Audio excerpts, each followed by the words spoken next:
Hello. Hey, everyone. How's it going? Excited to be here. But yeah, let's just start with some introductions from the panelists here. Perhaps just your name, your background, your company, a little bit about the problem you're solving. And for fun, we can also throw in who your dream recruit would be for your startup. Okay. All right. Well, nice to meet all of you. I'm Jessica Bell Vanderwall. I am CEO and co-founder of a company called Frame. We're in the fertility and family building space.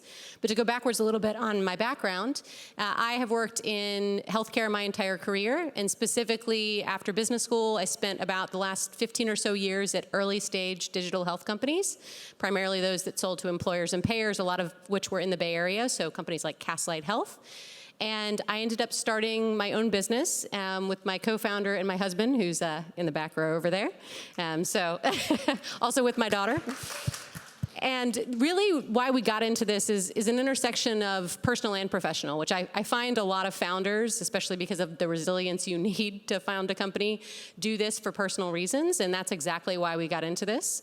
A little over 8 years ago, we had a really tough fertility journey that also complicated our pregnancy and postpartum experience, and we felt really compelled to want to build something that helps the 1 in 5 people that struggle with infertility in the United States. Very prevalent. I can imagine many of you in this room have gone through it. And really what we're trying to do is bridge the gap between care providers, because what we find is that OBGYNs and PCPs don't have time for these conversations, and sadly, we're really struggling to even keep doctors like this in the workplace. And then similarly, fertility clinic care, if you're in the Bay Area, you might see fertility clinics, but it's pretty out of reach for the vast majority of Americans. 80% of fertility clinics are in big cities, and it's very expensive. And so we're really serving as the bridge in between and enabling you to understand your fertility early and give you tools at home to hopefully get there in a lower cost, easier way. So thank you again. Did I answer all the questions? Oh no, the last one. I'm struggling with this one. This is a really good icebreaker. I was thinking about this a lot. One of the things that I've struggled with is being out there from a PR perspective and kind of championing the cause. It's just not where my inclination goes. Like, I want to go work and build and solve problems. So I was thinking about this, and I feel like it's just very timely. I would pick Melinda Gates because I feel like she would be out there in the world telling everybody what we're doing and getting everyone rallied around us, and I would love to have her on my team. So if somebody can call her and let her know, that would be great.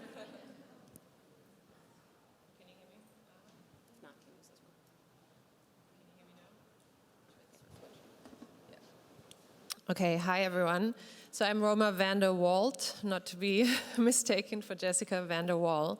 I'm also building in women's health, but we're looking at the mother a little bit more than the fertility journey when she ages. So I came to this space as I was a professional athlete. I had a really great care team around me. So as an athlete, you have people who take care of you in terms of performance, but you also often have these ancillary support systems that take care of your mental health, your nutrition. And what that meant was that coming of age and being in my early 20s, I was a fully formed human being, and I exited the sport unbroken, which is not that common. A lot of my training in my life was coordinated by data, and then when I fast forward to when I had my first child, I suddenly found myself in these settings where nobody was coordinating my care. Nobody was looking at my health at home versus the clinical care I was getting, and that whole performance team was really lacking. A lot of our health now happens at home. As we get older and as a lot of women have their children later in life, everything happens at the same time. We turn 35, our body starts changing physiologically. We turn 40, we start entering into perimenopause. We start having children around this age. We are called geriatric mothers or mothers of advanced maternal age, but nobody uses that, it's too long. And yet the clinical care hasn't really adapted to that, and nobody is looking at all the data we have at our fingertips of what is happening in our lifestyle. So Vitel, my company, really looks at bridging the gap between your health at home, your well-being, your mental, emotional, and physical health, and then how we can tie into that what the recommendations are from your GP, from your nutritionist. So essentially think about having a nutritionist, a trainer, a mental health professional, and a sleep expert all rolled into one while also listening to your doctor. The person that I would love to hire at this point, and I had to think about this for an entire week, is an athlete that I can think of as a role model that I look up to. Her name is Allison Felix. She is the most decorated US athlete in track and field, male and female. And she ran her last Olympics in Tokyo after having a child that had severe complications and having to break her contract with Nike. Nike essentially said, you had a difficult delivery, but either you come back out into the field or we may have to drop your contract. She said, well, I'm dropping out. She developed her own shoe. She ran the Tokyo Olympics in that shoe and got her last missing gold medal to become the highest decorated athlete. Plus, she also won, I think, bronze in individual. So I think it's a reminder of the resilience of women. It's a reminder of what mothers can do. And it's also for me, as a Black woman and seeing how disproportionately affected Black and brown women are in this whole journey, it's a great reminder that you can stand up for yourself and be empowered.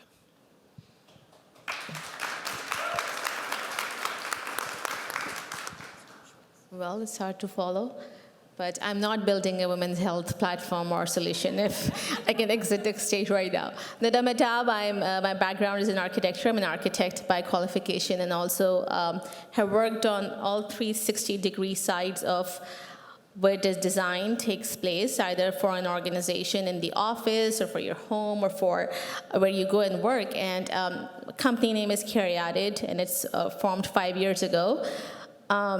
But why I started this company is because I noticed that historically, I have over 15 years of experience in the industry, and I noticed that every time people hear the word workplace, they only think about the physicality, that dimension of it.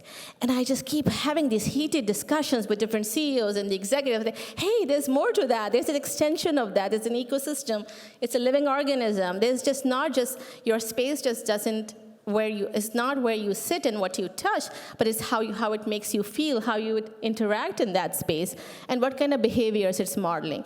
So that was basically became the reason of starting this consultancy to help organizations think about their workplace solutions that are not only holistic, but living like it's a living organism, and it's inclusive enough that it's not just designed for a demographic between 20 and 45, and then after that, no matter how your life transitions from one phase to another, or whichever the gender or different parts of the world you don't belong. So how can actually a workplace play a role in not only making people do their effective work, but it becomes a catalyst for culture, it becomes a catalyst for driving business outcomes, it actually helps people belong and be included. So that is how Caryatid started, and as an extension of that, we are working on an app as well. Again, my husband is working with me on that, who also happens to be in the audience.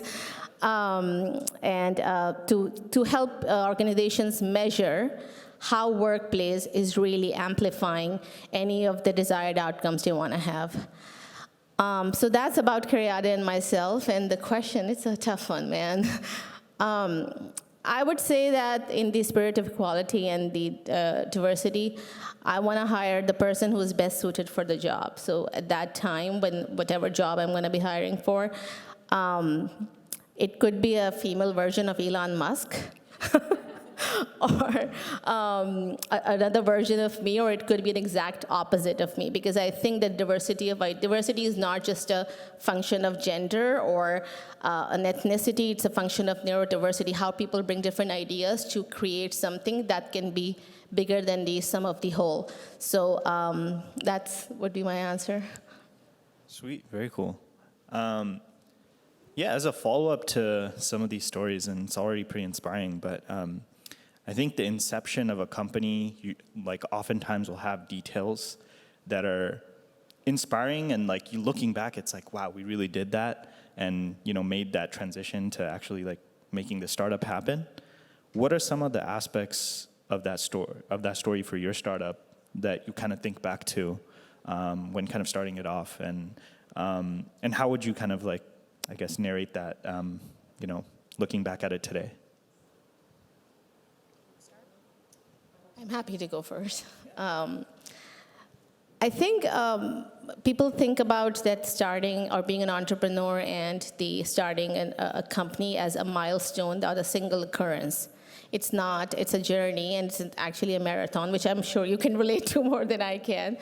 But the intent is that you think on day one that you're going to start a product or a service or solve a certain problem. You have that exam question in your mind, but day two, everything has changed. Now what do you do? How do you stick with that? So work your plan, but plan to change.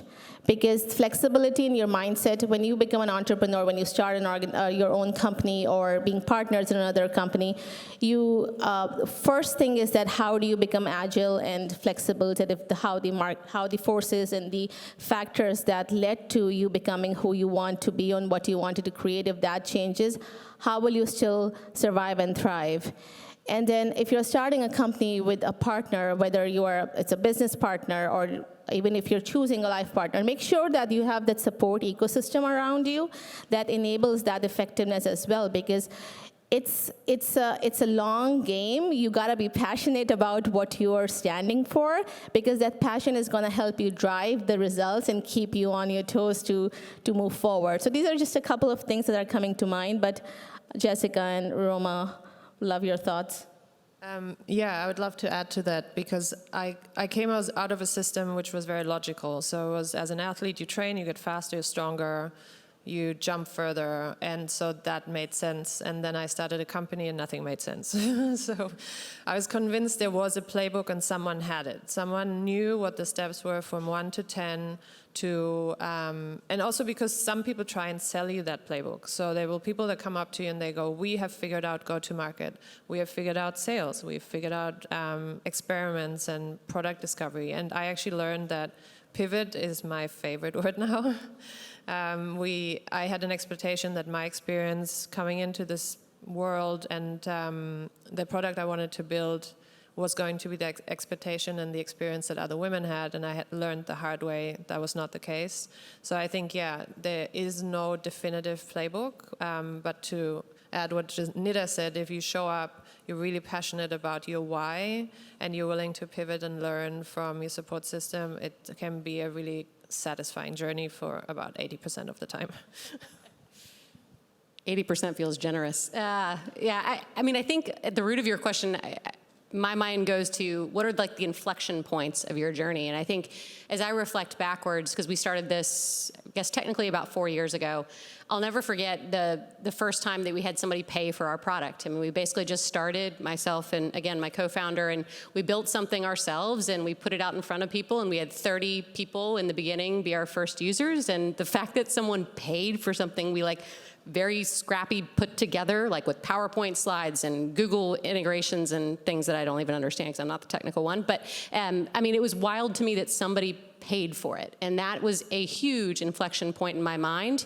And if you flash forward, the same type of thing happened as we then went forward. And for our company, the right path was venture. And again, we had those 30 users, we had a deck, we were out talking to people, and the fact that someone was willing to give us money to continue this journey was a huge inflection point. And now we've raised a little over $5 million in capital, and it's still a wild concept to me that someone gave us money to allow us to continue forward. But I would also say, as I reflect on inflection points, the other one that comes to mind is about 1.5 years into this, we hit a wall. Fully realized the business model we had was not going to work. We were pretty much stuck, and we pivoted to a whole different arena, sold to providers, which selling to healthcare providers is a wild concept to a lot of people, and it is a tricky business model, but we fully pivoted. And the nice thing was we had investors behind us to support us in that pivot. So again, it was another reaffirmation of we're behind you. And I think those are the types of inflection points. There's a lot of really hard parts of this journey. Most of the time you feel like you're wavering between near life and death moments, but those are the inflection points that feel very tangible. Someone is behind you, someone is investing in you.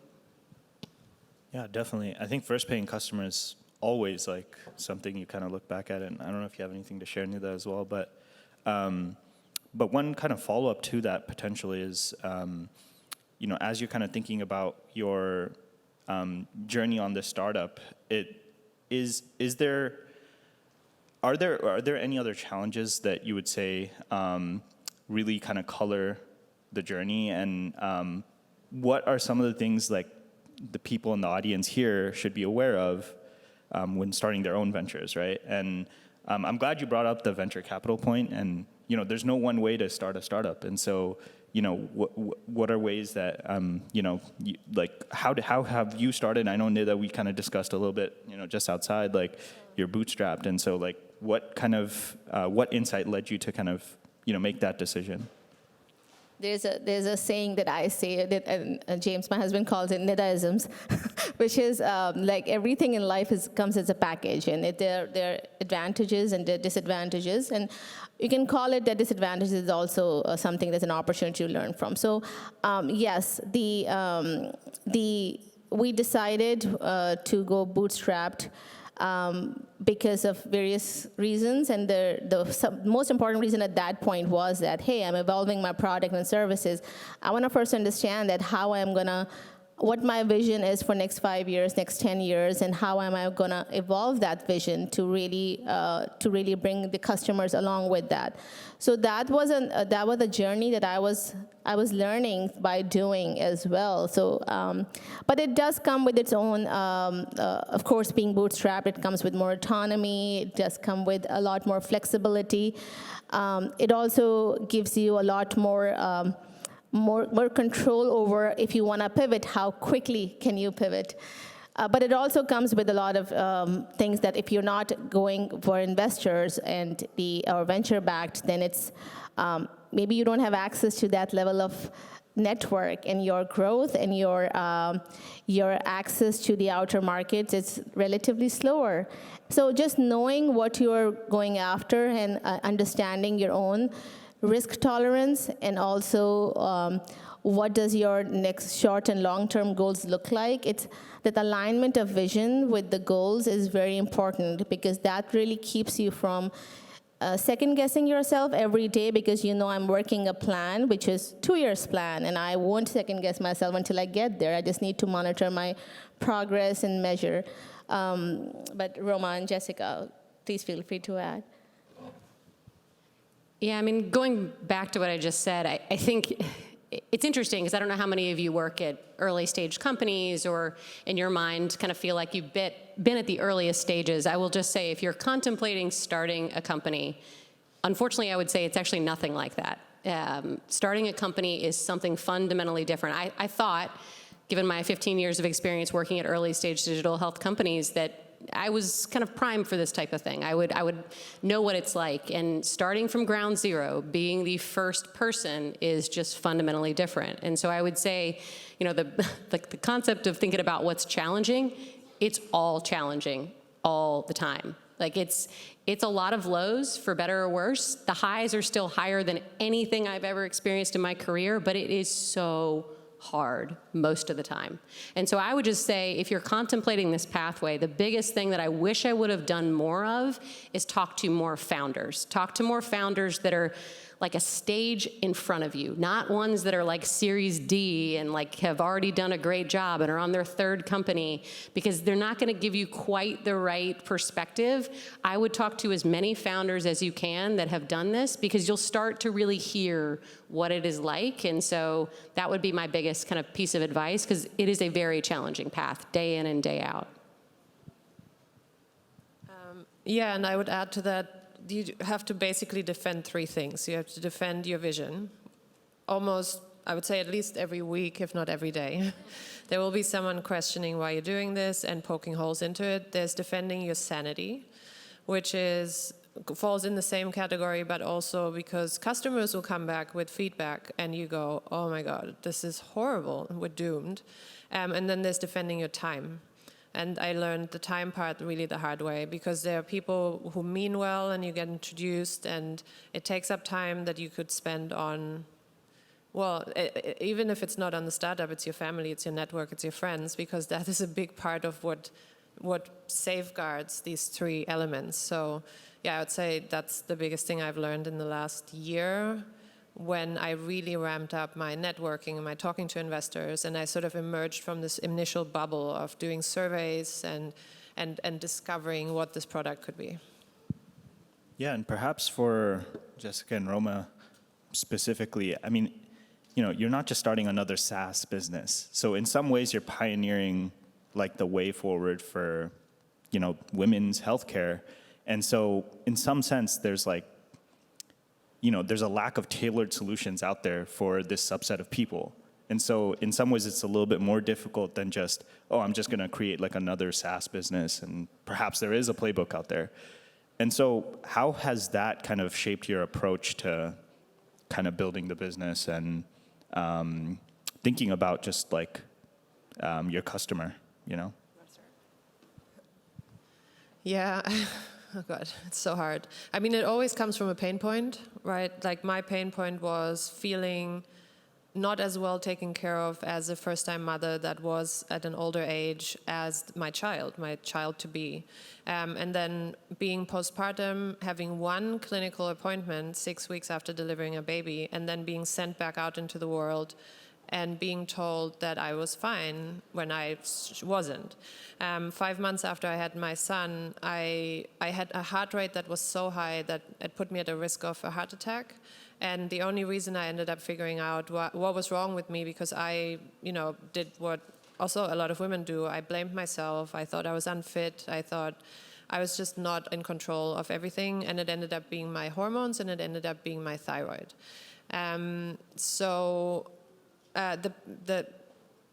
When I build for women, I do that not in spite of men, but I do that because there's a lack. For me, the most important lack right now is the understanding of our bodies. So building for women ultimately benefits everyone. We heard that earlier today on a panel. Women hold up communities, families, economies. When we empower a woman, somebody mentioned earlier today, through microloans, for example, that money goes out into the community and it grows tenfold. So I think the same is true for women's health. When we empower women physically to show up through their reproductive health and beyond, we empower entire nations. So that's really important to me to keep that in mind. And I think I'll stop there because I have so many more things. Yeah, I feel like we could probably talk about this all day. This healthcare system was definitely not built for women. I mean, the research is not there, the data's not there. The health systems weren't built for women. I mean, just plain and simple. Women literally weren't included in clinical research until I think the late 70s, early 80s. So like, this system was not built for women. And so for those of us that are trying to build and solve for women, like it feels challenging because we're basically repaving a path that was not designed for us, but needs to be because our experience with healthcare is so dramatically different. And in infertility, it's kind of ironic actually, because if you look at what causes infertility, up to 50% of that is male factor, which we actually don't screen for at all. In fact, even when people go through the infertility journey with a male partner, oftentimes that male partner's not even asked any questions for the first year of that journey. And so as a result, not only is the system not really built for women, but the women then bear the brunt of treatment and everything else that you go through on that journey. And so, when you're starting a company, it already feels like you're going down a path by yourself and you're trying to figure out which direction to go. And if you're building women's health, it's even more that way. But I guess what I find solace in here, and I felt this really acutely this week because I was in New York talking with a variety of people, but every night I had dinner with other female founders that were building in women's health. And the community around this is so strong. I mean, women's health is having a moment. I wish there was like 12 times more funding and more attention still to it, but like the people building in this space, like it's an amazing community, and we really do have to band together because there's so many gaps, and it's great that there's so many solutions coming out there, but we also have to work horizontally to kind of put it together to support women on the journey too. So I guess I would say like it makes it more challenging, but I would say personally, it makes it way more energizing as well. Totally. And what are some macro trends, I guess, maybe in all of your respective industries that you think will kind of shape the world, like in the next 5 to 10 years, perhaps? And, perhaps this is like the uprooting of the current healthcare system, or, maybe something entirely different. And yeah, like I'd love to hear kind of maybe some of your kind of dreams for the world in 5 to 10 years. Why don't we start with you, Zuhayeer? Sorry, what was that? Why don't we start with you? Yeah, yeah. So if you're not familiar with Levels.fyi, it's a career services and salary transparency website where we help people kind of research companies before kind of joining a job. One of the primary things people look at is compensation data. And so one of our recent reports, we've kind of covered the gender pay gap more specifically. And one of the interesting things that came out of the report, actually two things. One is that, most gender pay gap reports cannot kind of segment by leveling details, but because we collect leveling structured information, we can kind of segment compensation by different levels at different companies. And so using that, we can kind of show like a gap at different levels or different kind of seniority levels, within a company. And so one of the things we've realized is as you go up higher in level, the more there is a discrepancy in like median compensations between men and women. And I think that is a function of perhaps a number of confounding factors, like, for example, women taking leave to start families, and perhaps just being a minority in like a company, and so not having as much power of say. And so we don't know the entirety of like what the underlying reasons are, but that's just the reality of it, that there is a gap that widens as you go up. But one of the promising things that we've seen is that larger companies, FANG companies, tend to actually have a lower gap in kind of, or a lower gender pay gap generally. And a lot of our kind of assumptions for that is that because these companies are so large, they've kind of had reactionary pressure to kind of trying to accommodate for women in the workplace because they need women in the workplace to kind of help them achieve their goals. And so that naturally has become a standardization that they've kind of adopted. And I think this will start to come lower and lower in the funnel for companies. And so startups, early mid-stage companies are going to think about this more proactively than reactively as these large companies have. And I think that's where we kind of come in and try to help make this a little bit more of an even playing field, so that companies pay more competitively to everyone based on their talent, right? And so yeah, the vision kind of we have for the future is that everyone's paid fairly and to kind of their expertise, right? And that is kind of the goal with Levels.fyi, is to kind of help people realize that. Yeah, I'm really excited about data. Data, the opportunities that we have with AI to bridge some of the gaps in women's health. I think there are some inflection points we're seeing. Raise your hand if you have an Aura, an Apple Watch, a Whoop, a Fitbit. See, so very nice to see a room of predominantly women embracing some of these devices, because while the devices themselves are not able to give you precision care, I think we're moving in the direction where precision medicine and personalized overarching care between what you're doing at home and the way your providers help you can make us all more efficient, save us time, and ultimately make us more money. I just heard from someone yesterday that I shouldn't pitch saving people money or saving people time, but I should say everybody's going to make more money. So that's what I'm going to go with. But right now, if you look at the data points that you have available, so you might have a blood test result from your doctor, and then you might get all this data from your Apple Watch or your Oura Ring. You've been really diligent about closing your rings, which, by the way, as a sports scientist, it's not that relevant. You get your steps in, but nobody's really telling you what that means for you. So 10,000 steps for me means very little. But 3,000 steps for someone who hasn't been very active for the last few years means a lot, and it's a start. And I think especially exercise is very intimidating for women, and especially as we get older, we have risks of injury. And so I finally want to tie it all together. I want to create these data sets that have only just kicked off about 20 years ago, 30 years ago.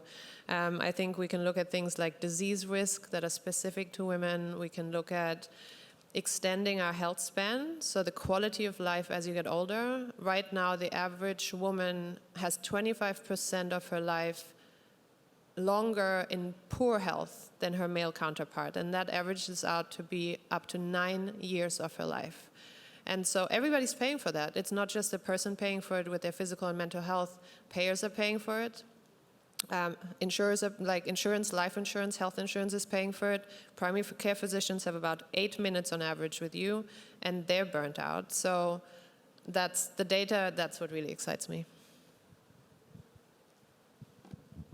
And I would similarly echo, I think the data here gets really fascinating. I feel like in fertility, what we get excited about, because we built basically a risk model at the front end of your fertility journey that then analyzes a bunch of data about you. And in the end, we're building a very fascinating longitudinal data set that does not exist in fertility today. And it will be used in the future to be more predictive of your fertility. I mean, we should know when you're 22, when you're 25, what is the likelihood that you will be able to conceive without assistance? And this should also be predictive, again, for male factor challenges too. So again, I think we've got a lot of opportunity to use data in a very predictive way, and fertility is just a great place to start there. I would say the other big trend that I'm excited about personally, because we basically have built a virtual care clinic, is I think we're starting to get better about figuring out how in-person care lives with virtual and telemedicine. I mean, obviously during the pandemic, we kind of just used telemedicine for a variety of purposes, and we really only thought about these urgent care, primary care use cases. But now you're starting to see a lot of kind of specialty virtual clinics stringing together the kind of in-person journey. And I think we can get a lot better about making sure people are getting the care and support they need at home, and then accessing in-person care when needed and when necessary. And it's going to become even more impactful and important because, as you just mentioned, I mean, unfortunately, the physician burnout crisis is wild. I mean, I spend time in the field talking to OB-GYNs all the time. Primary care doctors, those are the number 1 and 2 most burned out specialties there is. So we've got to take things off of in-person care providers' plates, and I think virtual care is actually a great connector of that. So those are the trends I'm excited about. I want to just add something to it. I agree with that. The data really tells you a lot about what could be going wrong and what is the potential of that.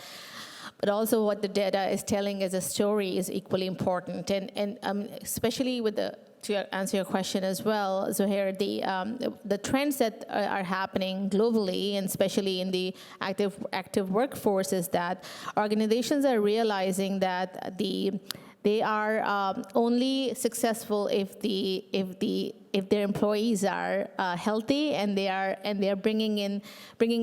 able to do their best work wherever they're working from. And how does that happen is that if employees understand that how they are performing, what are the conditions in which they perform better, and that also data plays a very important role in helping their understanding that. Their organizations are creating a lot of health and well-being programs to help their employees understand that holistically as well, because they're all the network of brains. But what story does it tell overall is that, I mean, historically we know that, and that Accenture and Harvard Business Review and Boston Consulting Groups, they have all done significant research and shown that the organizations who have actually above average diversity in their executive leadership, they actually perform 19% higher on their innovation revenue. And I know I'm using the word revenue, which is probably very different than the word you're using as well, but it's also that as an economy, as a planet, we survive when the business and the individuals are also thriving, but economy is also thriving. It's all the whole unit. And then if the diversity increases by 10% more on the executive leadership level, then the overall profitability increases 29%. Now, the relationship between the individual's health, the diverse and inclusive workforce, and the success of their organizations, that is the needle that is threaded consecutively. So that's one relationship that organizations and individuals need to understand, that if we all want to win, we're all going to win together. There's no success for organizations or individuals on it's different separately. So how do we create that more harmony in the workplace and on the planet and in individual's life, that you feel like you are, as a whole, you're being taken care of? And that is the part I feel like the education in that area is really taking a lot of strides in the world right now. And none of us said AI. I'm so surprised. Yeah. I think we have talked about it. We didn't discuss that. Cool. I think we have time for one more question. So we'll talk about maybe what some of your future plans are with your company.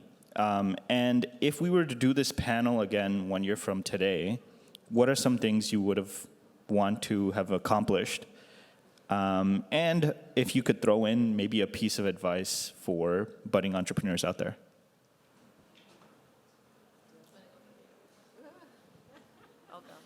All right. Okay, a year from now on this panel, I hope that we will have reached, 10,000 women. That would be a really great milestone for us. I think that would be a really robust data set to look at several risk factors of the aging journey of women and how we can support them. We'll have a successful partnership, sort of taking women through this difficult journey from fertility through pregnancy, through postpartum, into the aging journey. That's the continuum of care that I am very excited about. A piece of advice, I'll keep this short, keep it simple. This comes up a lot in motivational speeches, but I have overthought so many things and it's driven me insane. And I've learned to just go back to either what I'm really good at or what my gut tells me, or what even just the first step to take is, because sometimes I can procrastinate because I really don't know where to start. And I'll start with that first email, or I'll start with a phone call, and usually then things start moving on from there. Yeah, I think a year from now, it's hard to not think about how many people we would hope to impact, and that's definitely a piece of it. But I think a goal we just recently set that for me feels really tangible because of the network effects is, again, we sell to providers. So we work with OB-GYNs, PCPs, we also work with fertility clinics, and our goal is to reach 3,500 providers and plug Frame into the way they do care today. And so that is something that we're striving to do over the next basically 12 months, and we've got some really great partners that we're working with to do that. And again, as you think about that, right, we get one OB-GYN who has hundreds, if not thousands of patients we can then reach through them. So that's a big goal that we have right now. I also feel like it's just kind of surviving every day. So I hope 12 months from now we can all just look back and say what's so amazing is what we've accomplished, but we're also at that next phase of our growth and inflection. Advice, I would say it's similar to what I said earlier. I'd say really find other founders, other people that are in a similar stage to you and surround yourself with them. Having a village of people supporting you is super critical when you're going through this type of journey. And I have found other founders to be a very safe place to have all the conversations that you really want to have when you feel like you're kind of coming unhinged. And similarly, family and friends, I've tried to, over the years, get a little bit better about including my friends and understanding what I'm going through, because you can feel really alone on this journey, especially if you're running a company. It just feels very isolating, and you feel like no one else knows what you're going through. So I would highly encourage seeking out others and telling them what you're going through and asking for help. And then the last thing I'll say in that kind of space is I recently, about a year ago, ended up starting with a founder coach, feels like founder coach therapist, I would call it. And I wish I would have done that from day one, because you need a coach. You need somebody that helps you digest what you're going through, but also talks to you about the action steps moving forward. And so I think that safe place too, to kind of dialogue with somebody who's not in it with you every day has been instrumental to me. So again, I would just be very proactive in kind of the people that surround you and having that source of support every single day. I'm going to start with advice first, because I think that we all think that well, first of all, we are on our own journeys as well. We are learning as well, and we are still in the process of getting advice from our support system, ecosystem as well. But I would say that the most important thing is that if you're having fun, you're doing something right in your life, and that is equally important. And the fun also can be substituted with joy. If you're really finding joy in what you're doing, you're going to do it better. Your heart is and your soul is going to be behind that. So find joy, and if you're not finding joy in what you're doing or what you want to do, change it, do something else. There's a lot of problems in the world that needs to be solved, and there's a lot of improvements that need to be made. The other thing I always think about is that, as Rumi said, that what you seek is seeking you. So get your focus on the thing that what you're trying to seek. Why do you want to start a business? What problem you're trying to solve? What impact are you going to create? So that is going to keep you grounded in so many points when you're going to feel like on the vector scale of life, your foundation is really shaking. And in those moments, you're going to find gravity and you're going to find that passion. So find that thing that what you're seeking, because then it's the world starts to work around that as well. But I would think, I do say that there's a lot of low moments on the entrepreneur journey as well, but there's sometimes one high moment really makes it all worth it as well, and it's constantly working towards that, and be willing to fail. Yeah, I mean, I give myself 2 years to fail for everything that I start in life. That's my formula, and every 5 years I have an itch to either take it to a new level or find a new challenge or scale and things like that. So 2 years is my thing that I give. If it's not going to work, I'm going to try to change the recipe or pivot, to your point. So see what your formula is. Give yourself deadlines as well. You're going to set your own deadlines. People think that entrepreneurs are like you are your own boss. That is a myth. The whole world and the whole market, everything that you're working with, ends up having an impact as a boss on you. So you're working with a lot of bosses. So please do not get into on this entrepreneur journey that, I want to be my own boss. Yeah, there will be moments like that too. But, well, we know when we get the paycheck. Oh, I'm kidding. But your question, the first part of the question, which I've not forgotten about, what was that? Yeah, so one year, so 1 year from now, if you come back to this panel, what would you have liked to accomplish? So I think that what we are working on right now is that in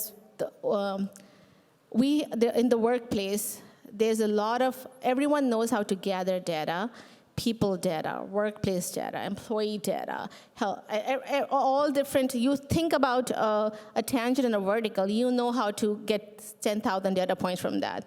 But the storytelling from those data points in a way that a leader can understand that how it's really going to drive my goals and purpose of the company forward, that has been missing. So we're working on a product and a platform that is hopefully going to be done in Q1 of next year. So I'm hoping that by next year we're going to be able to help organizations see the impact of having a diverse and more holistic workplace is on their drivers and businesses. Awesome. Well, thank you, everyone, and let's give them a round of applause. Thank you.